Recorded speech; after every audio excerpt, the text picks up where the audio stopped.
है कि जो इस्लामाबाद के पूरे इस्लामाबाद और वफाक के लाखों मुकदमात सुनने वाला हाई कोर्ट है, इस्लामाबाद हाई कोर्ट, इस हाई कोर्ट को ख़त्म करने की साजिश हो रही है। इसलिए कि हर रंग की ब्यूरोक्रेसी की गिरबान पे हाथ पड़ा है। जब से ये हाई कोर्ट अल्लाह ने मुझे इजाज़त दिया था, 2010 में ये बना था, उस वक्त से इनके ऊपर एक चेक आ गया। ख़ास तौर पे जो जस्टिस बाबर सत्तार साहब की जजमेंट आई, उस जजमेंट के बाद इस हाई कोर्ट को ख़त्म करने की कोशिशें तेज़ कर दी गई हैं। ये जो कुछ भी हो रहा है, ये उसी साजिश के मुख्तलिफ हिस्से बखरे आपको सामने नज़र आ रहे हैं। लेकिन मैं ये बात रिकॉर्ड पे लाना चाहता हूँ कि हम टूथ एंड नेल मज़ामत करेंगे और तारीख साज मज़ामत करेंगे अगर किसी ने इस्लामाबाद हाई कोर्ट को ख़त्म करने की कोशिश की। इस्लामाबाद की बार, सारी बारें और पूरे पाकिस्तान के वकला इस हाई कोर्ट का तहफ़्फ़ुज़ करेंगे और जजेस हमारे हीरो हैं, हम उनका भी तहफ़्फ़ुज़ करेंगे। और ये अलमिया है कि इस्लामाबाद की इंतज़ामिया वो सारी की सारी लगी हुई है जो हुकूमत के और इस करप्ट राज के मुखालिफिन हैं, उनके पीछे सारा स्टेट का रिसोर्स वहाँ पे जोर लगा रहा है। और इस्लामाबाद में जो लोगों के हुकूक को प्रोटेक्ट करने के लिए ऑर्डर करने वाली जगह है, वही प्रोटेक्शन से महरूम हो गई है। और आप देख लें कि क्या सूरत हाल सामने आई है। दूसरा जो इम्पोर्टेंट इशू है वो ये है कि पाकिस्तान में आपने देख लिया कि इस गवर्नमेंट के पास कोई प्लान नहीं है जिसके ज़रिए से वो कोई मिसाके जमहूरियत के बाद वो मिसाके मैशत कहते थे।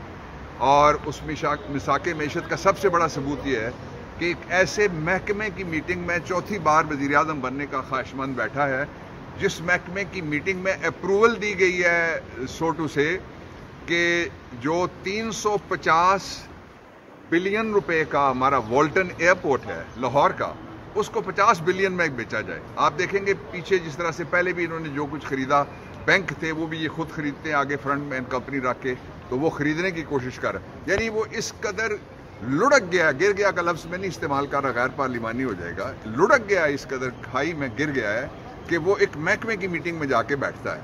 और उसकी वजह वो जो 350 बिलियन US डॉलर का है, वो जो प्राइवेट एयरक्राफ्ट ओनर्स एसोसिएशन है, हम उसके मुतालबे की हिमायत करते हैं कि ये कोड़ियों के भाव इस मोल पे नहीं बेचना चाहिए जो वॉल्टन एयरपोर्ट है।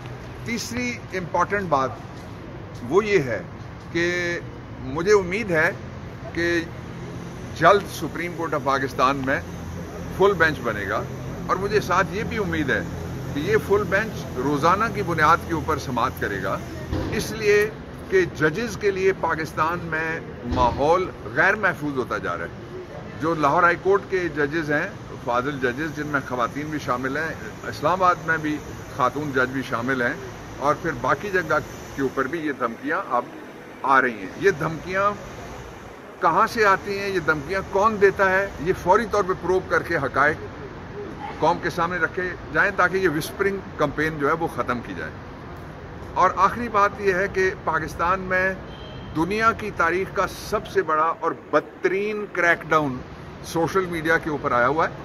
और शर्म आनी चाहिए, हया आनी चाहिए, गैरत आनी चाहिए उस गवर्नमेंट को जो खड़े होकर यहाँ पे ये कहती है कि सोशल मीडिया पे हमने, बाहर कहती है हमने पाबंदी नहीं लगाई, और फिर उन्होंने आपके ऊपर पाबंदी लगा दी है। हम इस पाबंदी को भी नहीं मानेंगे। इस सारी सूरत हाल में से निकलने का सिर्फ एक रास्ता बचा है। ये तो आपने देख लिया, ये गवर्नमेंट रिस्टोर नहीं कर सकती इकॉनमी, ये एतमाद बहाल नहीं कर सकती, इसलिए कि 336-40 की असेंबली में 17 सीटें, कोई कहता है 25 सीटें, आप 26 लगा लें, 26 सीटों वाले बैठे हुए हैं जब हुक्मरानी के लिए, जहां 171 सीटों की ज़रूरत होती है, तो ये यही हाल होना है। इसलिए फौरी तौर पे नए इंतखाबात का ऐलान किया जाए। नए इंतखाबात नई उम्मीद लेके आएंगे, नए इंतखाबात इमरान खान को लेके आएंगे, और नए इंतखाबात पाकिस्तान के लिए एक तहफ़्फ़ुज़ का माहौल लेके आएंगे। वरना ये जो इलाकाई जंग है, इसमें लोग धक्का दे रहे हैं आहिस्ता आहिस्ता। आप कुछ चीज़ें मैं नहीं कहना चाहता, लेकिन मैं इशारा ज़रूर करना चाहता हूँ कि जो मिडिल ईस्ट की जंग है उसमें मगरबी ताकतें पाकिस्तान को मुलव्वस करने के लिए लगी हुई हैं। इससे हमें बचना होगा। सर, साइफर के आखिरी बुराई में दाखिल हो गए हैं, क्या समझते हैं?